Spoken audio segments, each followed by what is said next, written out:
Qulna liman hiya ya Rasulullah, qala lillahi wa li kitabihi wa li rasulihi wa li a'immatil muslimina wa ammatihim.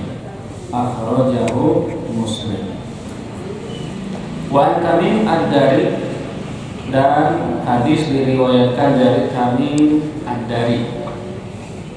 Tamim ad-Dari ini termasuk salah seorang sahabat yang masuk Islam pada tahun 9 Hijriah.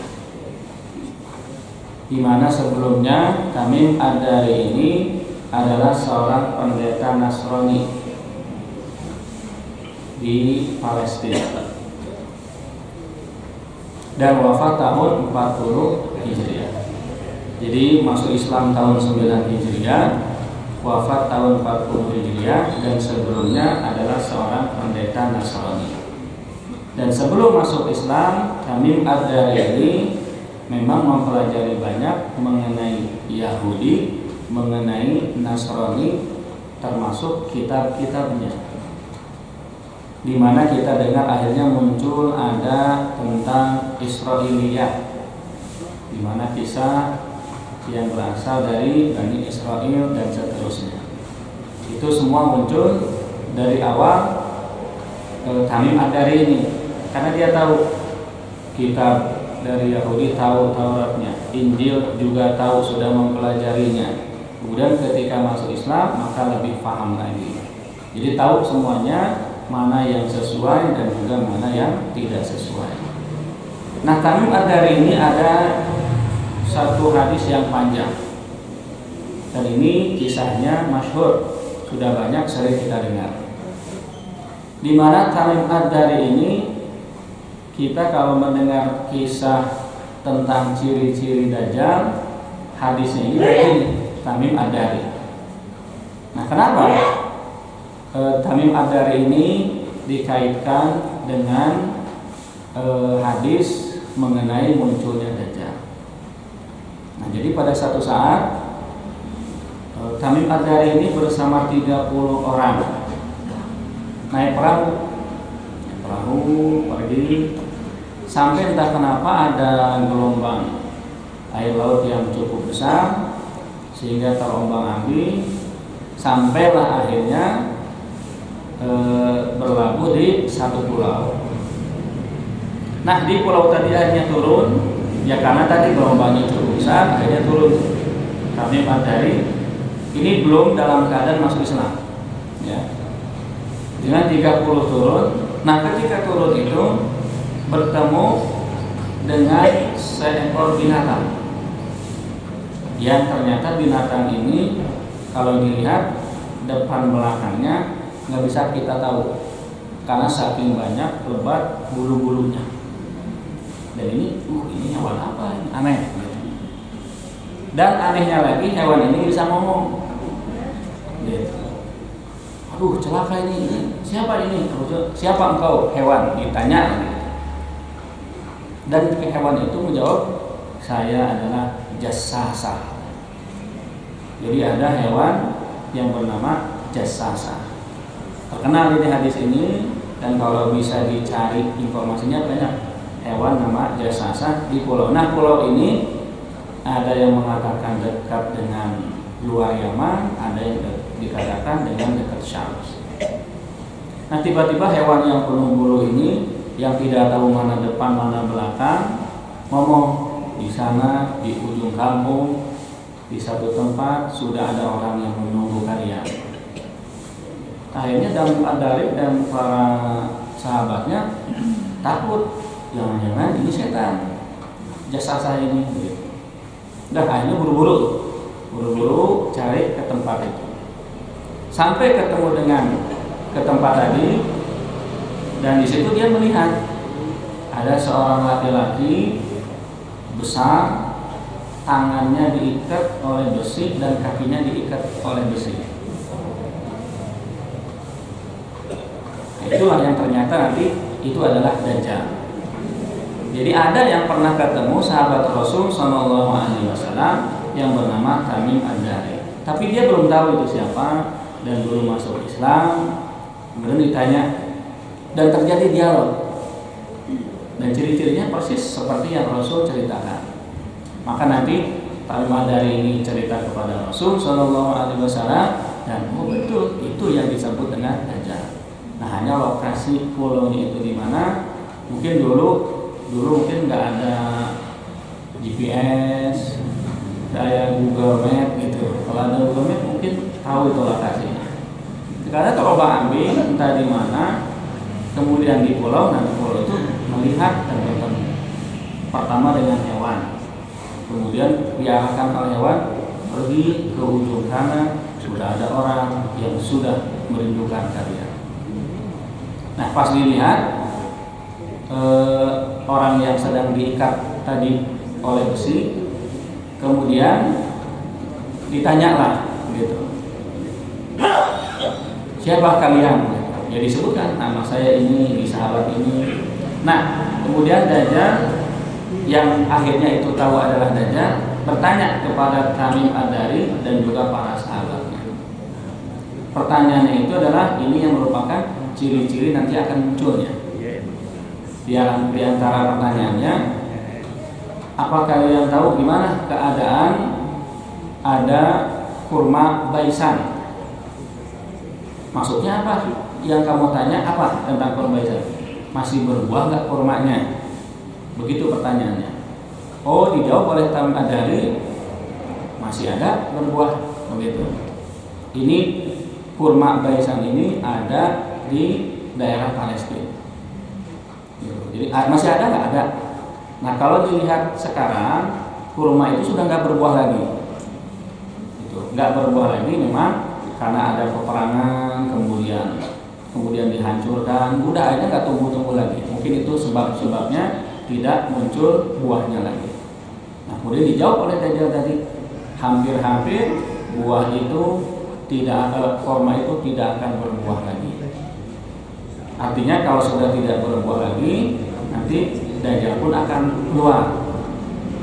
Nanti dia ceritakan, nanti saya akan keluar ke semua perkampungan, kemudian saya akan begini.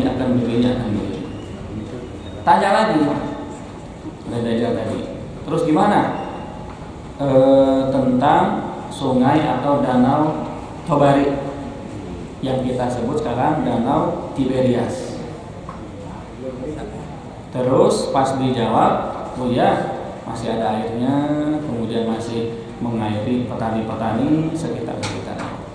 Hampir-hampir danau atau sungai itu akan akan surut, kering, sehingga tidak ada air lagi di situ.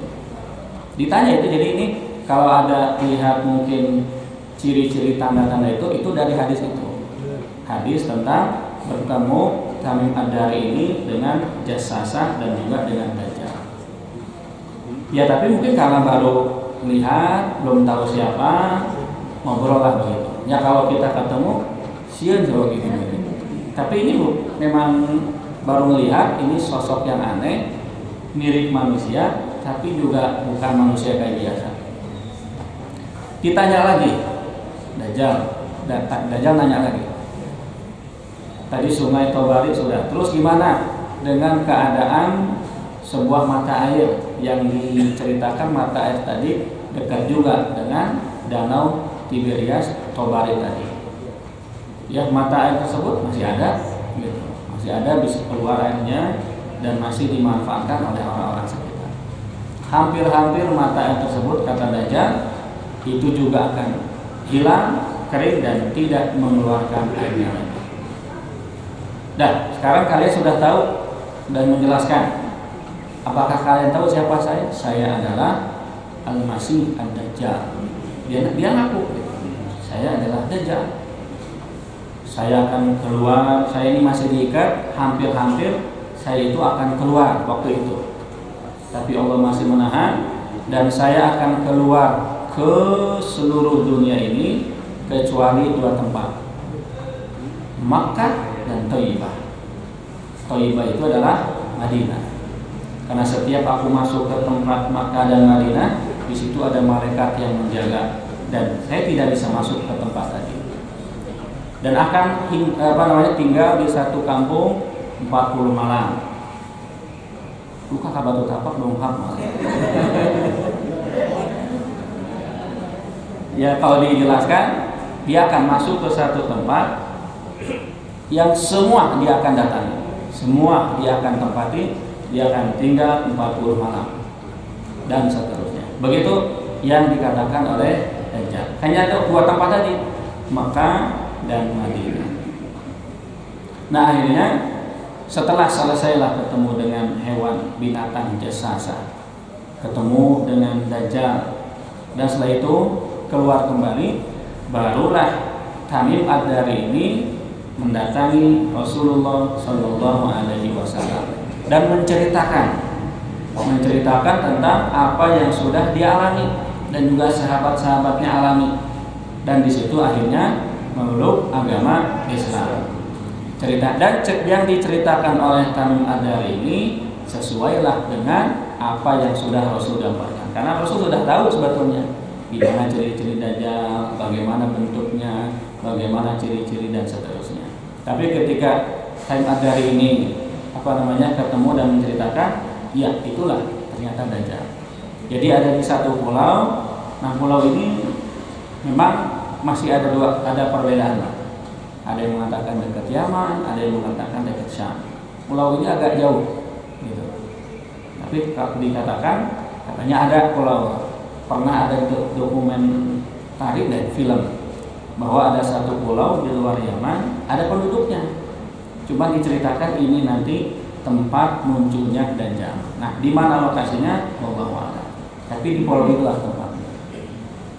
Nah, jadi kalau pernah mendengar ciri-ciri nanti akhir zaman, ciri-ciri munculnya Dajjal, itu dari hadis ini, dari Tamim Ad-Dari ini, yang beliau adalah awalnya pendeta Nasrani, kemudian tahu tentang kitab Taurat, kitab Injil, kemudian masuk Islam tahun 9 Hijriah.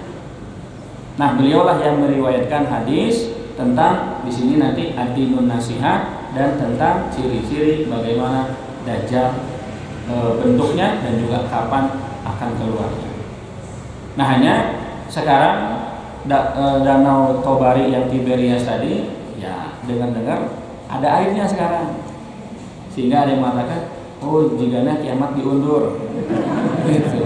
Ada yang begitu, udah ada airnya lagi. Maksudnya ya kiamat itu adalah hanya Allah Subhanahu wa Ta'ala yang tahu dan menentukan. Ini kan hanya tanda-tandanya, bisa jadi ada dikeri, nah Allah alam kapannya. Ini hanya tanda-tanda yang akan mengarahkan kepada munculnya yaumul kiamat tadi.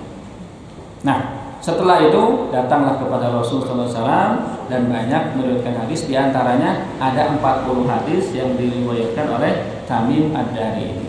Jadi kalau ingin tahu tentang bagaimana cerita kisah hadis tentang Dajjal, ini yang lebih tahu Tamim Ad-Dari. Bisa dibayangkan sudah ketemu langsung, lihat itu matanya, badannya agak bungkuk, tinggi, gede, matanya 1 buta. Rasul menggambarkan ada tulisan kafir di jidatnya dan seterusnya. Nah begitu. Nah kemudian di antara percakapan Dajjal dengan Tamim Ad-Dari, pertanyaan terakhirnya itu adalah gimana keadaan Nabi Ummiyin. Maksud Nabi Ummiyin ini Nabi yang tidak bisa baca, tidak bisa menulis, maksudnya yaitu Nabi Muhammad Sallallahu Alaihi Wasallam. Oh, beliau ada di Madinah, kemudian keadaannya bisa memenangi dari orang-orang kafir dan musyrik. Bagaimana orang-orang Arab ketika itu? Mereka apakah memusuhinya? Ya, ada yang memusuhi, tapi beliau memenangkan peperangan. Ya, sesungguhnya kebahagiaan, kata Dajjal tadi, beruntung orang yang ikut dan senang kepada Nabi tersebut, yaitu Nabi Muhammad Sallallahu yang dimaksud jalan keselamatan. Barulah akhirnya Dajjal menjelaskan, nanti saya akan keluar ke satu tempat, seluruh tempat di dunia ini saya akan tepati masing-masing 40 malam, dan tidak ada tempat yang tidak tersentuh kecuali hanya dua tadi, Makkah dan Madinah. Nah ini, jadi Tamim Ad-Dari ini adalah termasuk salah sahabat yang meriwayatkan kisah tentang munculnya Dajjal. Nah kemudian dari hadis ini, dari Tamim Ad-Dari radhiyallahu anhu, qala, beliau berkata, qala Rasulullah sallallahu alaihi wa alihi wasallam, bersabda Rasulullah sallallahu alaihi wasallam, ad-dinun nasihah, salatan, 3 kali. Ad-dinun nasihah, agama itu adalah nasihat. Salatan, beliau menyebutkannya 3 kali. Jadi mengatakan ad-dinun nasihah, ad-dinun nasihah, ad-dinun nasihah. Kulna, kami bertanya, kata Tamim Ad-Dari, liman hiya ya Rasulullah, bagi siapa agama nasihat itu ya Rasulullah? Qala, maka Rasul menjawab, lillah wa li kitabihi wa li rasulihi wa li a'immatil muslimina wa ammatihim. Bagi siapa agama itu nasihat? Yang pertama adalah lillah, yaitu bagi Allah Subhanahu wa ta'ala.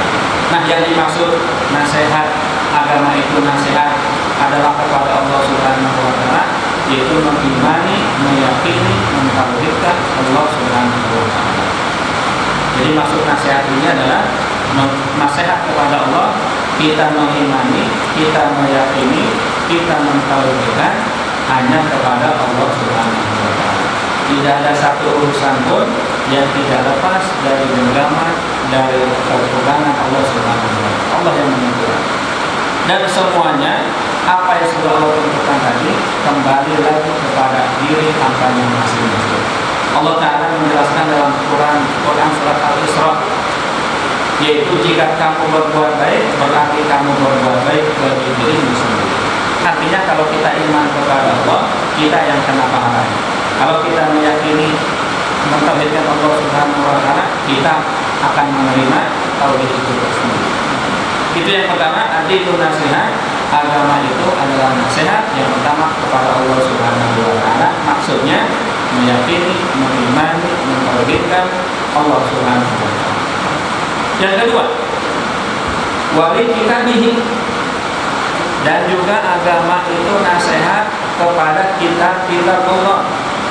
Di mana maksud nasihat kepada kitab Allah adalah meyakini, mengimani semua kitab-kitab Allah adalah firman Allah Subhanahu wa ta'ala yang tidak bisa diserupai oleh apapun juga. Dan kalau kita lihat berupa tulisan yang ada di dalam Quran, firman Allah Ta'ala bukan berupa huruf, juga bukan berupa tulisan, tapi semua termuat dalam kitab ini hanya disampaikan oleh mereka sampai ke kita berupa itu. Tapi hakikat firman Allah Ta'ala belum pernah ada yang tahu dan belum pernah ada yang tahu. Nah jadi maksudnya nasihat kepada kitab Allah adalah meyakini, mengimani kepada semua kitab-kitab Allah Ta'ala. Selain meyakini juga mengamalkannya. Karena ada yang yakin kepada kitab tapi tidak pernah mengamalkan. Apa yang diamalkan? Semua pedoman-pedoman hidup, larangan, perintah, kewajiban, sunnah, kebaikan, kejelekan, maksiat, dosa, surga, neraka, semua ada di dalam Al-Quran. Jadi kalau ingin selamat tidak lain yang hanya kembali kepada Al-Quran. Dan semua ilmu-ilmu yang muncul sekarang semua berasal dari Al-Quran. Maka banyak orang yang ilmuwan-ilmuwan, dia ketemu menemukan ini, ternyata semua berasal sudah ada di Al-Quran. Dia ketemu dengan ini, semua sudah ada di Al-Quran. Sampai ada seorang waktu itu dokter yang dia kebingungan untuk menentukan ini bayi laki-laki atau bayi perempuan. Karena satu kemiripan, sudah dites ini, dites itu juga sangat mirip sekali. Sehingga Saya punya sahabat orang Muslim, katanya di dalam Islam Quran itu jawaban dari semua pertanyaan-pertanyaan. Saya tanya sahabat saya, coba nih ada kasus, ada bayi yang lahir berbarengan. Cuma nggak tahu kenapa perawat atau bidannya salah menempatkan sehingga akhirnya ketukar. Jadi istilahnya bayi yang tertukar lahir. Kan ada sinetron ya, sinetron apa gitu. Ada sinetron si ini ketukar, presiden ketukar, terus ketukar. Ada sinetron. Nah, setelah itu udah di dalam Quran ada jawaban, yaitu jawaban dalam Quran perbandingan laki-laki dan perempuan adalah 2 berbanding 1. Mithlu hadzil unthayayn. Kan ada dalam tentang warisan dan sebagainya, di mana laki-laki dan perempuan perbandingannya 2 berbanding 1 atau akan lebih banyak laki-laki dibanding perempuan. Nah, akhirnya coba sekarang lihat. Kalau yang bayi laki-laki biasanya kandungan ASI-nya lebih banyak gizinya dibandingkan dengan ASI untuk bayi perempuan. Kenapa? Karena perbandingan laki-laki ini lebih berat. Pas ternyata dilihat betul kandungan ASI ibu yang ada ASI untuk yang laki-laki dengan yang perempuan sangat berbeda. Ketika yang satu ibu lebih banyak dari kandungan ASI-nya tersebut, nah ini adalah bayinya pasti laki-laki. Ketemu jawabannya ada di dalam Al-Quran. Jadi betul semua ilmu-ilmu yang untuk sekarang berasal bersumber daripada Al-Quran.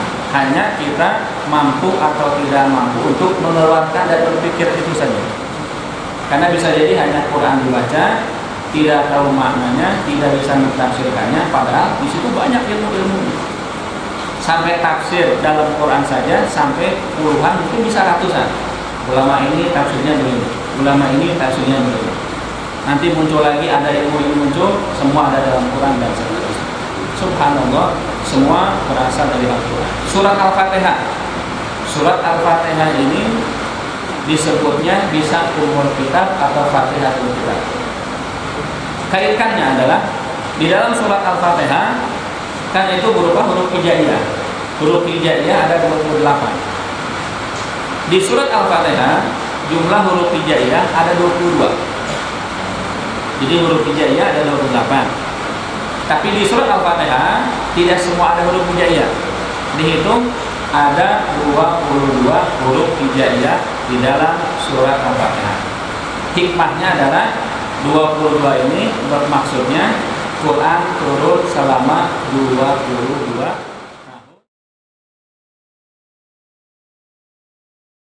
2 bulan dan 22 tahun. Jadi kalau mau digali-gali lagi, hitung-hitungan matematika, ilmu tentang ini, ilmu tentang ini, semua sumbernya ada di dalam Al-Quran. Maka yang dimaksud dengan nasihat kepada kitab Allah adalah meyakini, mengimani kitab-kitab Allah, firman Allah Subhanahu wa Ta'ala, dan juga mengamalkan semua kandungan dari Al-Quran. Kemudian untuk siapa lagi nasihat tersebut? Wali Rasulihi, dan juga kepada Rasulnya. Jadi agama itu nasihat kepada Allah, kepada kita, dan juga kepada Rasulnya. Dan yang dimaksud nasihat kepada Rasul atau utusan Allah Ta'ala adalah meyakini bahwasanya Rasul Shallallahu Alaihi Wasallam adalah utusan Allah dan Nabi yang terakhir. Jadi ini maksud hadis ad-dinun nasihat. Agama itu nasihat kepada Allah, kepada kita, dan kepada Rasul. Dan kepada Rasul meyakini, mengimani Rasul adalah utusan Allah dan mentaati semua perintah-perintah dari Rasul Shallallahu Alaihi Wasallam. Kan itu ciri bukti orang, ciri mahabbah yang betul adalah selalu menjalankan semua yang Rasul ajarkan dan mengikuti apa yang Rasul lakukan. Itu ciri mahabbah yang betul. Nah, yang berikutnya setelah Rasul, wali a'immatil muslimin, dan juga agama itu nasihat kepada pemimpin-pemimpin muslim. Maksudnya kepada yang memimpinnya.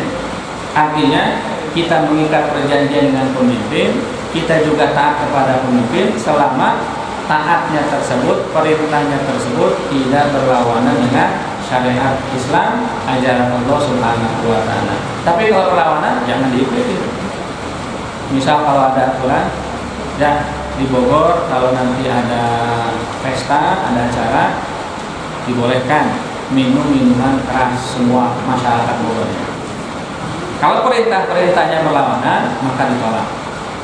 Ya, semua nanti Bogor semuanya harus menyembah ini.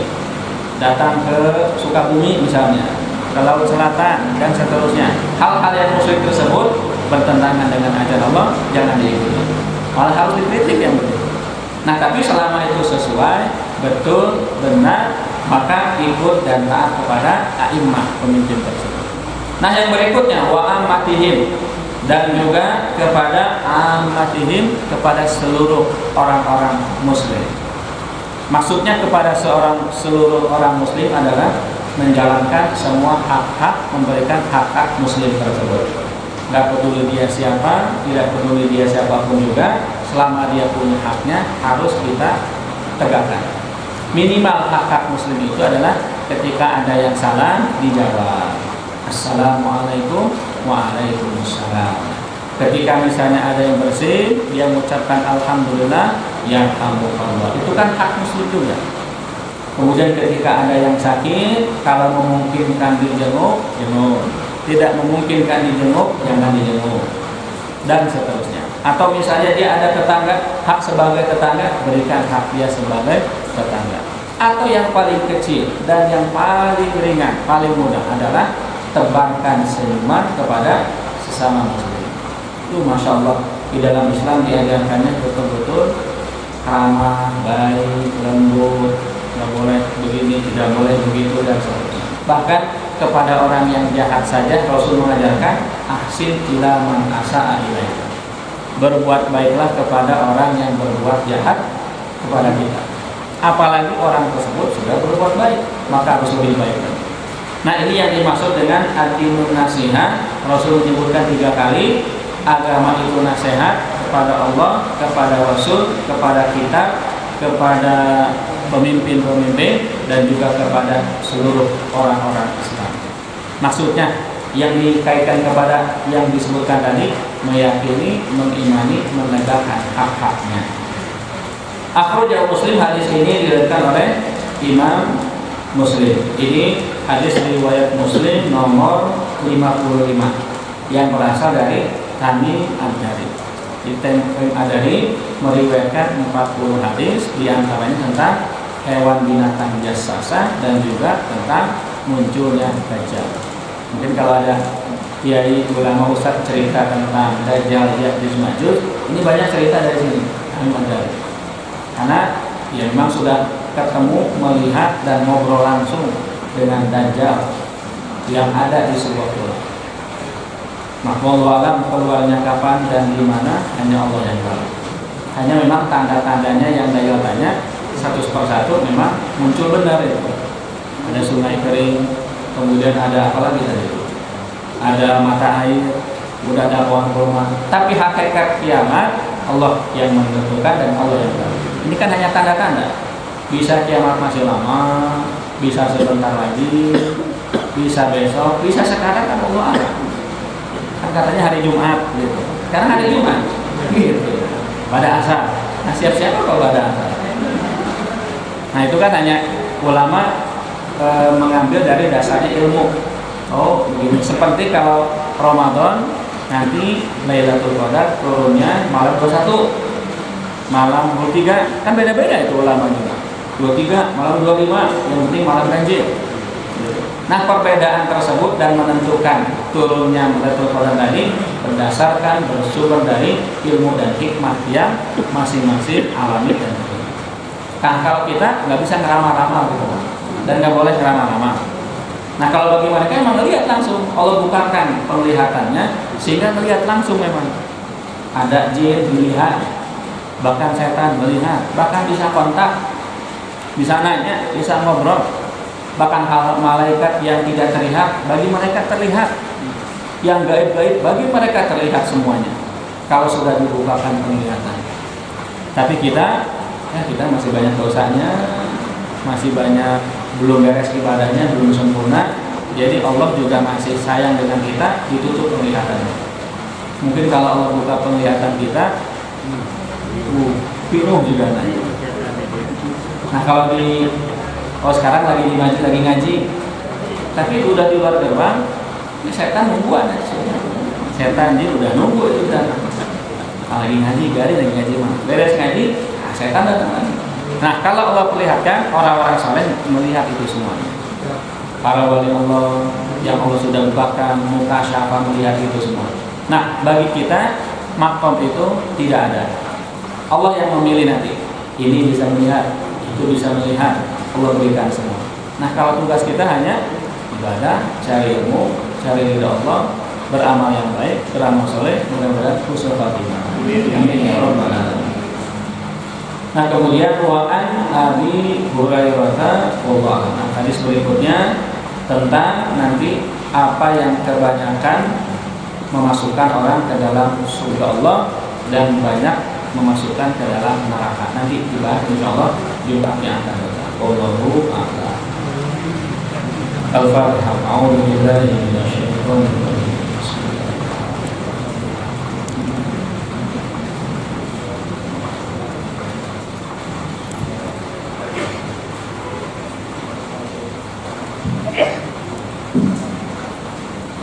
Bismillahirrahmanirrahim. Allahumma shalli ala sayyidina Muhammadin wa alihi wa sahbihi wa sallim. Allahumma inqilna wal muslimina min asyaqawati ila sa'adah wa min an-nari ila jannah wa min al-'adabi ila ar-rahmah wa min al-dhunubi ila al-maghfirah wa min al-risati ila al-ihsan wa min al-khawfi ila al-aman wa min al-faqri ila al-ghina wa min al-dhulli ila al-'izzi ومن الإهانة إلى الكرامة ومن الضيق إلى السعة ومن الشر إلى الخير ومن العسر إلى اليسر ومن الإدبار إلى الإقبال ومن السقم إلى الصحة ومن السخط إلى الرضا ومن الغفلة إلى العبادة ومن الفترة إلى الاجتهاد ومن الخذلان إلى التوفيق ومن البدعة إلى السنة ومن الجور إلى العدل. اللهم أعنا على ديننا بالدنيا وعلى الدنيا بالتقوى وعلى التقوى بالعمل وعلى العمل بالتوفيق وعلى جميع ذلك بلطفك المفضي إلى رضاك المنهي إلى جنتك المصحوب ذلك بالنظر إلى وجهك الكريم. يا الله يا الله يا رباه يا رباه يا رباه يا غوثاه يا غوثاه يا غوثاه يا أكرم الأكرمين يا رحمن يا رحيم يا ذا الجلال والإكرام يا ذا المواهب والإكرام. أستغفر الله العظيم الذي لا إله إلا هو الحي القيوم وأتوب إليه. اللهم إني أسألك التوفيق لما بك من الأعمال وصدق التوكل عليك وحسن الظن بك والغنية عمن سواك. يا إلهي يا لطيف يا رشاد يا ودود يا قوي يا متين. أسألك تألوا بك وسرا بك ولطفا شاملا من لدنك ورزقا واسعا هنيئا مريئا وسنا طويلا وعملا صالحا بالإيمان واليقين وملازمة بالحق والدين وعزا وشرفا يبقى ويتأبد لا يشوب تكبر ولا عدو ولا فساد إنك سميع كريم. وصلى الله على سيدنا محمد وعلى آله وصحبه وسلم والحمد لله رب العالمين. بسم الله الرحمن الرحيم. إنا فتحنا لك فتحا مبينا ليغفر لك الله ما تقدم من ذنبك وما تأخر ويتم نعمته عليك ويهديك صراطا مستقيما وينصرك الله نصرا عزيزا وكان عند الله وجيها في الدنيا والآخرة ومن المقربين. وجهت وجهي للذي فطر السماوات والأرض. بسم الله الرحمن الرحيم. نصر من الله وفتح قريب وبشر المؤمنين. يا أيها الذين آمنوا كونوا أنصار الله كما قال عيسى ابن مريم للحواريين من أنصار